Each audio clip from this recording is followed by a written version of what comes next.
Words like ultimate, divine, super consciousness, enlightenment may sound impressive, but by themselves they only improve your vocabulary, they do not transform your life. Ultimate is something you must experience. It is not a word, it cannot be contained in a dictionary or in your mental vocabulary. A true spiritual process does not give you conclusions about the ultimate, it gives you a method, a step-by-step process to climb. If I tell you what the ultimate is, I'm only give you another idea to hold on to, and that itself becomes a limitation. No guru ever truly tells you what the ultimate is, he only shows you how to approach it. I can offer you the way that I have found, but the experience must become only yours. We are not interested in creating another belief system. There are too many already. This is about seeking to understand the nature of existence itself. Right now, the only thing you know for sure is that you exist. But what is it that makes you exist? What is it that makes this life tick right now? If you know just this piece of life, if you know just this piece of life, you will know everything worth knowing. You don't have to go about knowing the creation because this piece of life is all you have. It is very important to start with what is in your hand. This is the one piece of creation that is in your experience. Everything else is just a reflection. If you make a serious attempt, it won't take 1,000,000 years or even 12 years. It can happen in a moment. If you make it a genuine question, not mere curiosity. If it becomes a life or death question, I want to know, what the hell is this all about? Nobody can stop you. I am here to guide you so that you don't waste 12 years. But it must be the only thing on your mind, screaming in every cell of your body. Otherwise, doors won't open. Doors open only when you give everything you have. Even then, everything you have may not be enough. That is when you need a little push. That is when a guru becomes necessary. A guru becomes relevant only when you have done everything you can and there are things you cannot do. It's a mistake to call guru a master. You call him that because of his mastery over himself, not because he rules over others. There was a well-known guru in the northern part of Bharat. As it is the tradition, people always like to have bath in running water, that is a river, when rivers were clean and pure and they were running full also. So the guru went to the river and his fresh clothes, he asked one of the disciples to hold, and he went into the river. As he washed himself, then he saw a scorpion was floating down the river, struggling. Not a great swimmer he is so he was struggling and the guru reached out and picked him up. And the disciples screamed, "Don't take him, he will sting you." And well, the scorpion stung him. Then the guru started walking with the scorpion towards the bank, and disciple was screaming, "Throw him back into the river, he's going to sting." And the scorpion stung him again and again, 3 times.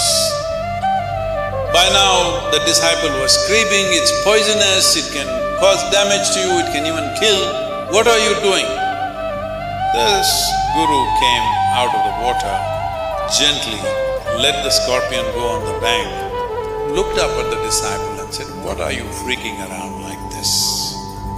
The scorpion is expressing its nature. He is doing what he knows best. I am expressing my nature, doing what I know best. What are you freaking out for?" A guru does not abandon his nature just because the situation becomes painful, inconvenient or misunderstood. His commitment is not to your comfort but to your liberation.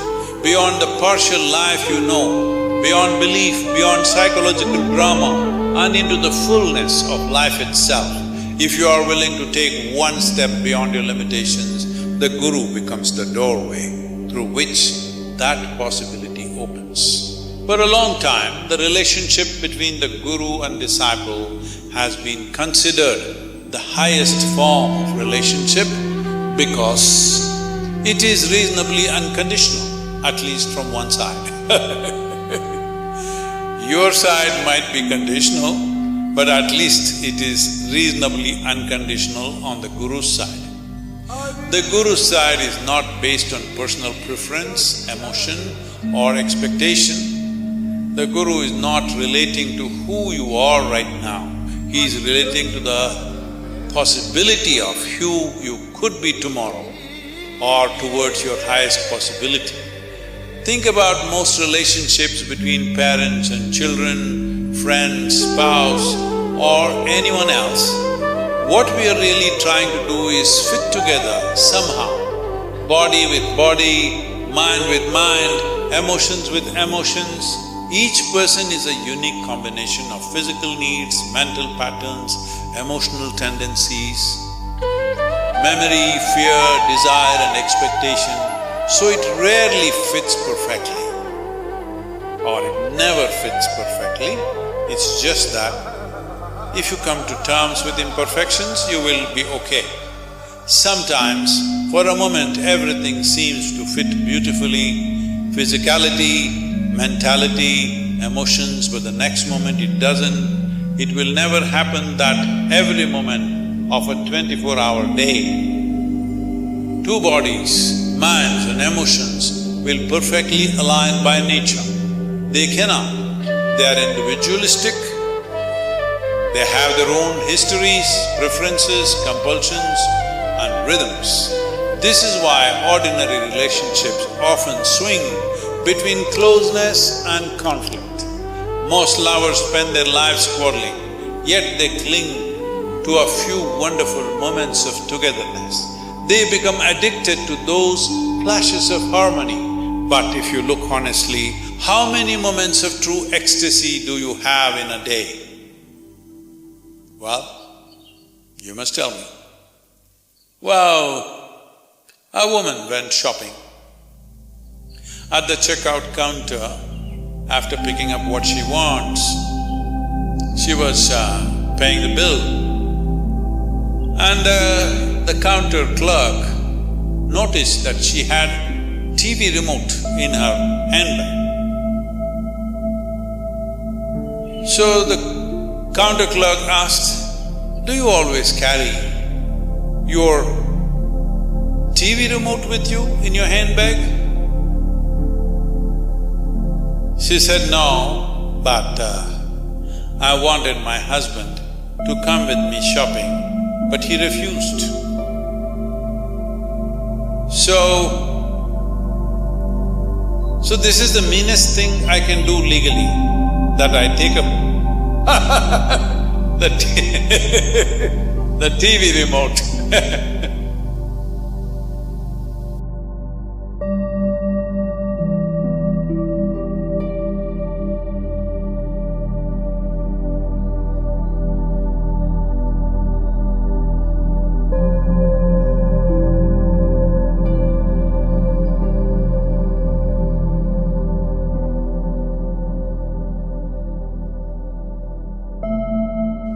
Brahmananda Swarupa means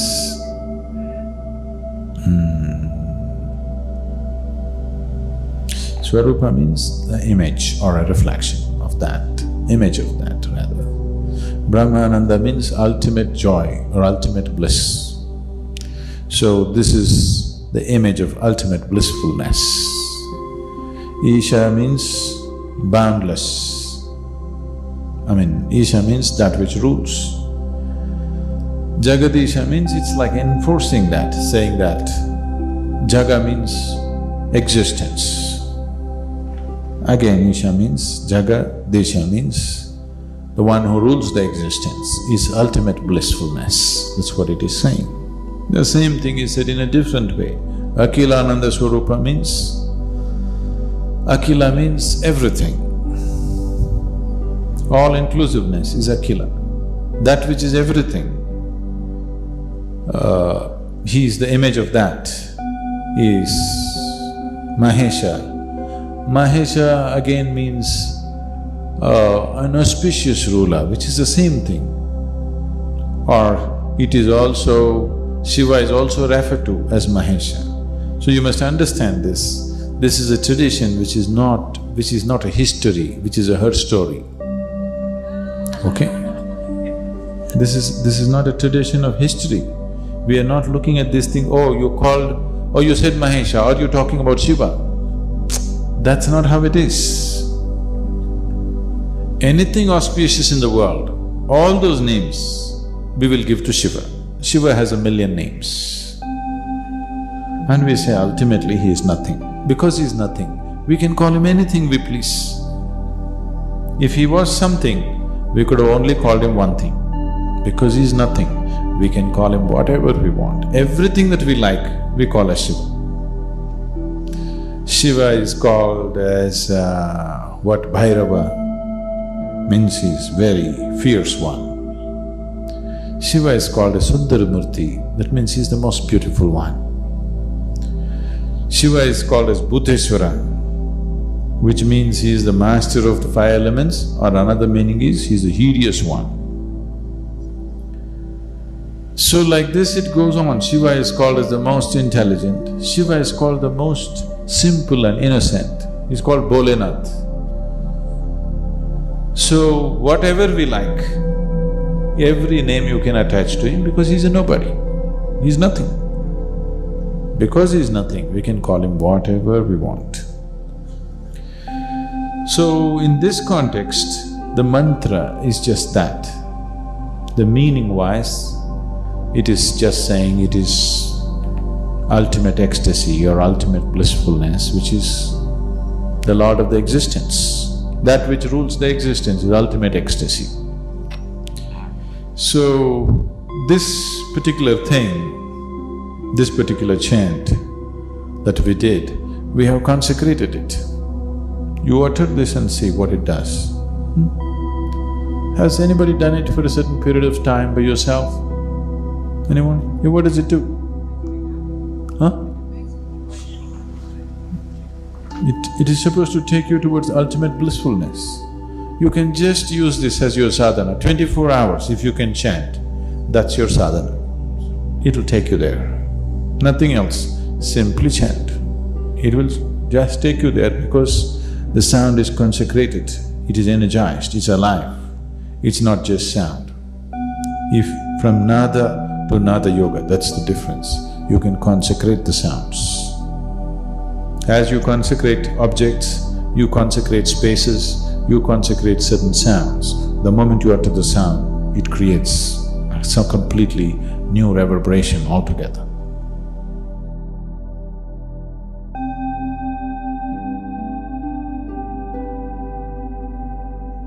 Jananam sukadham Maranam karunam Milanam maduram Smaranam karunam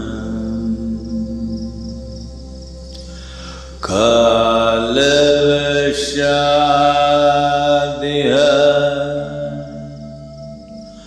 Sakala karuna samayadipate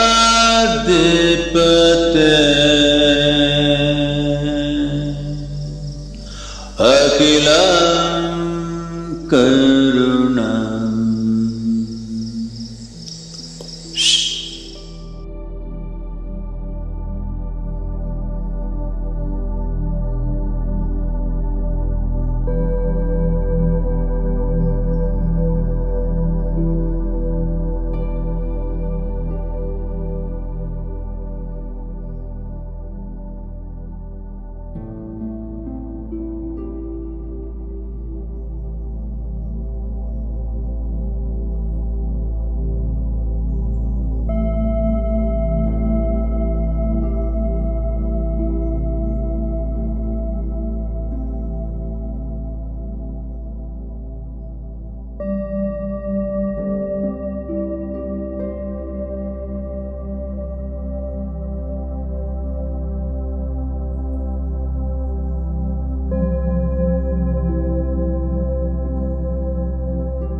Every day, the period from 6:20 to 6:30 p.m. is an opportunity to experience Sadhguru's presence and establish a special contact with him.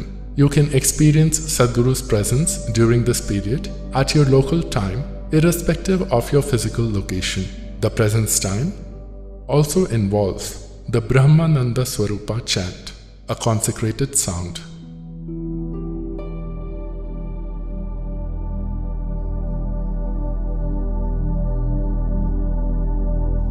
Here, the Yoga Center, we invested a certain amount of energy, a phenomenal amount of energy, that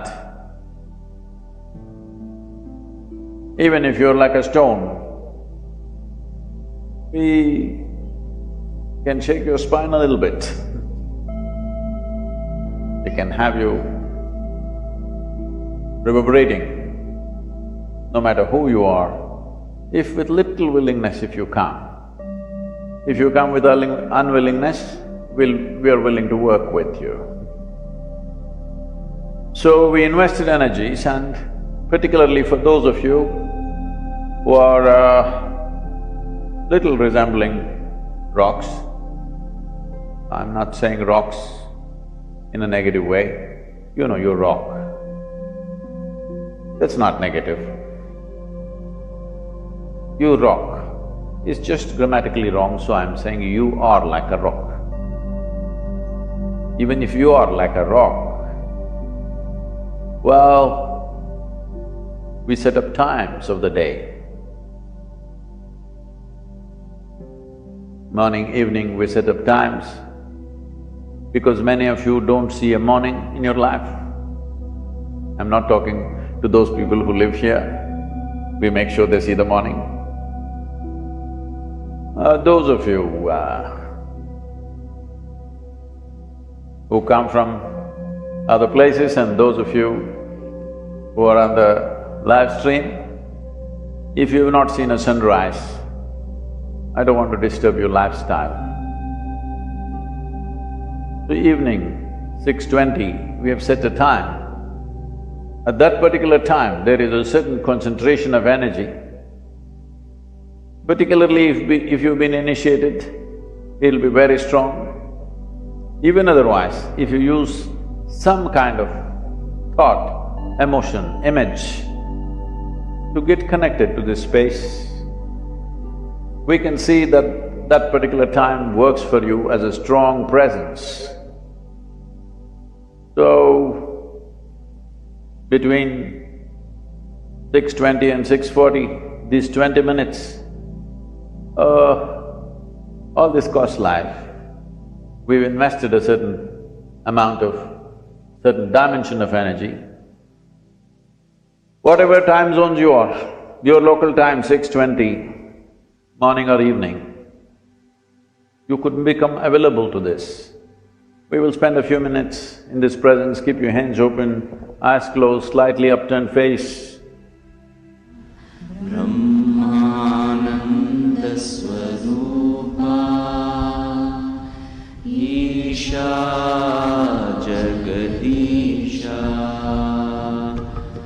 अखिलानन्दस्वरूपा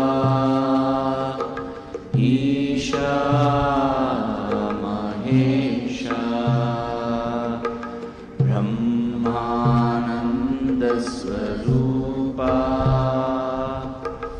Isha Jagadisha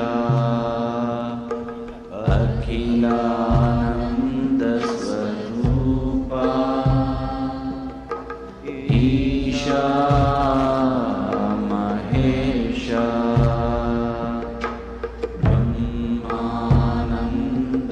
ब्रह्मानन्दस्वरूपा Isha Jagadisha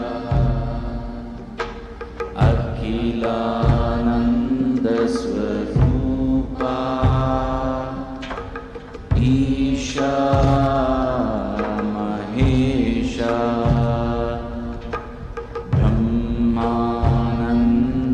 ब्रह्मानन्दस्वरूपा Isha Jagadisha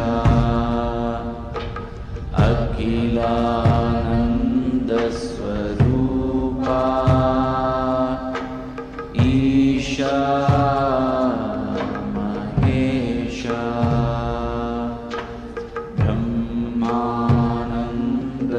ब्रह्मानन्दस्वरूपा Isha Jagadisha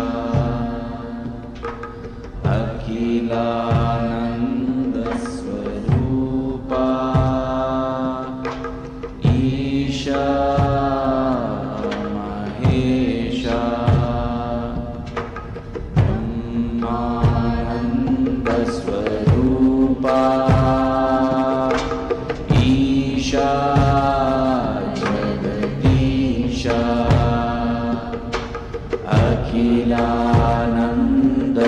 अखिलानन्दस्वरूपा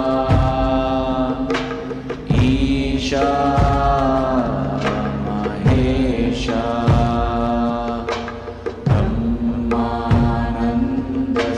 ब्रह्मानन्दस्वरूपा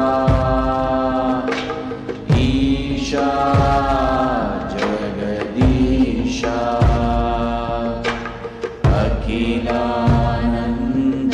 अखिलानन्दस्वरूपा Isha Mahesha ब्रह्मानन्दस्वरूपा Isha Jagadisha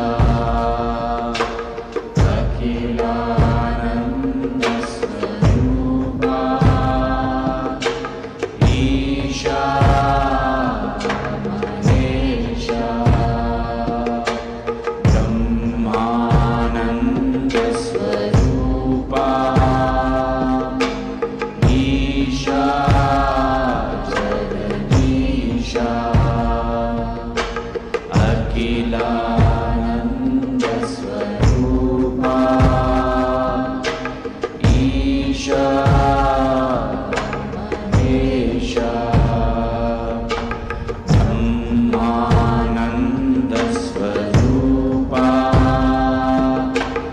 Isha Jagadisha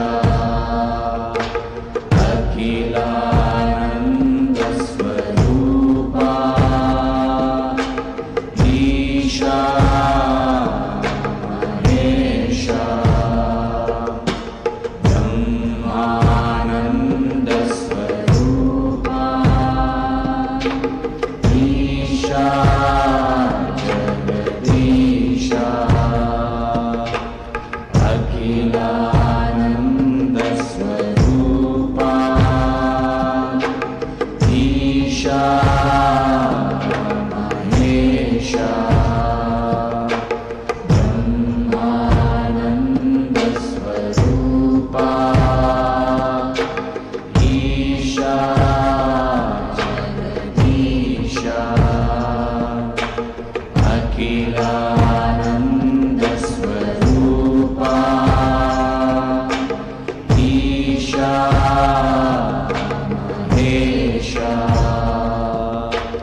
Isha Mahesha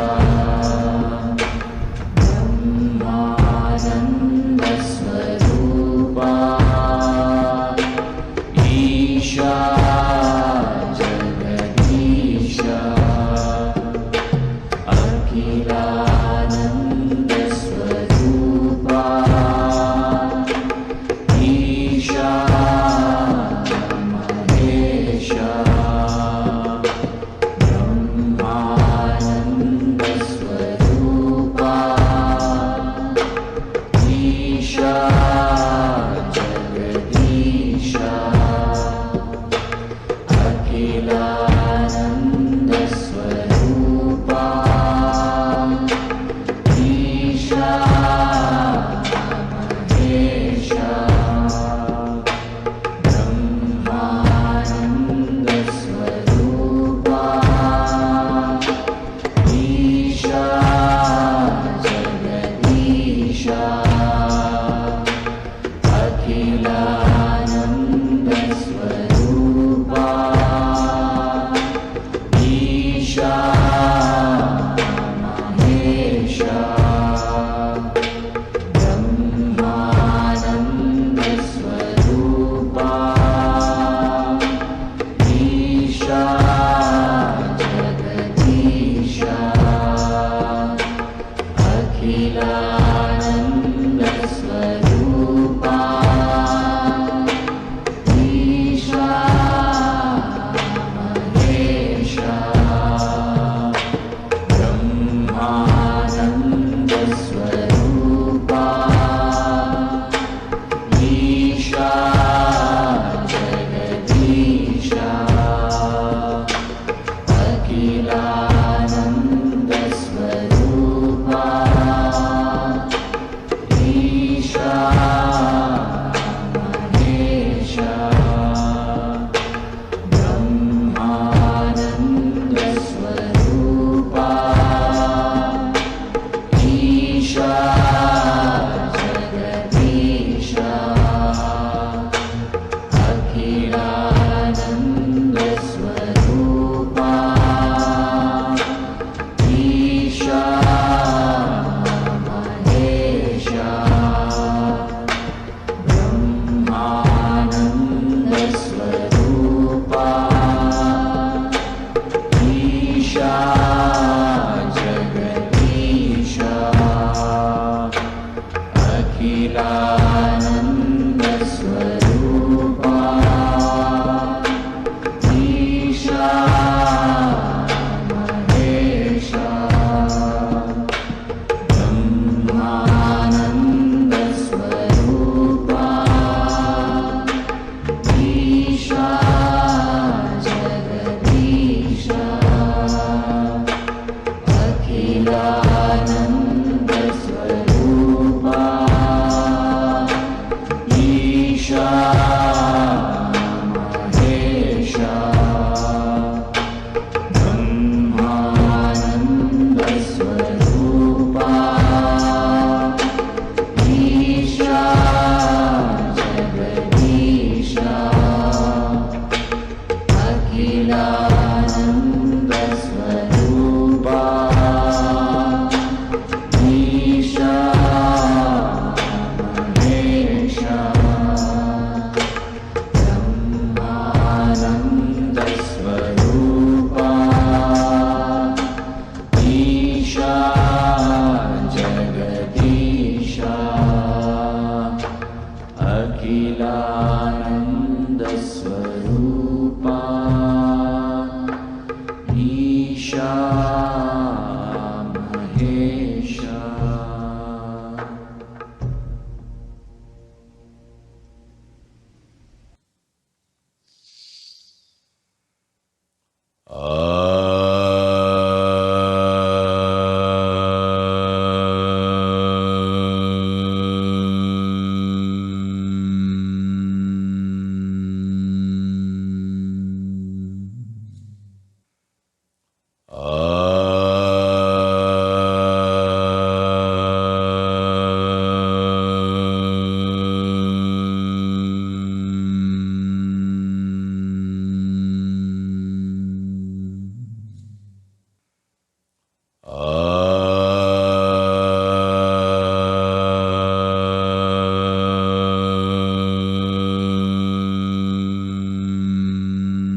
Keep your hands open, sit with a slightly upturned face, eyes closed.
Take your own time. Take your own time. Slowly, very, very slowly. Open your eyes. What is samadhi and how can I experience it? You need to understand what samadhi is. Sama means equanimous. Dhi means the buddhi or the intellect. Your intellect has become equanimous. That means you took the sword and put it in the scabbard. It's not here cutting things. You just put it here and you're looking at the world around you just like that, without the filter of your intellect, which divides everything. So when people get into such a state, there are different possibilities. There are many, many, many possibilities, but we make it into 8 categories for the sake of understanding. There are 4 with attributes. There are 4 without attributes. Mind you, these are not 4 types, 4 categories. In each category, there could be many, many, many. To bring it down to the lowest level of samadhi. Now your child and your child's friend came home. You being constantly aware, this is my child, this is somebody else's child. This is the way intellect functions. At a certain moment, this other child did something very sweet or very cute. You forgot who is who and you hugged both of them without thinking who is which. You are in a minor state of samadhi. I'm trying to give that kind of an example so that you understand.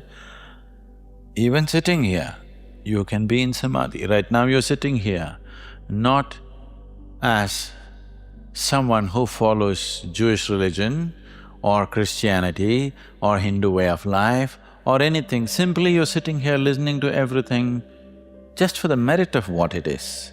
Now you're in a certain state of samadhi. Not making a judgment, this is good, this is bad, simply listening, you are in a certain state of samadhi because a certain equanimity has come.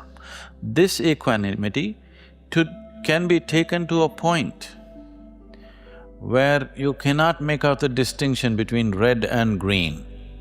You shouldn't be driving at that time.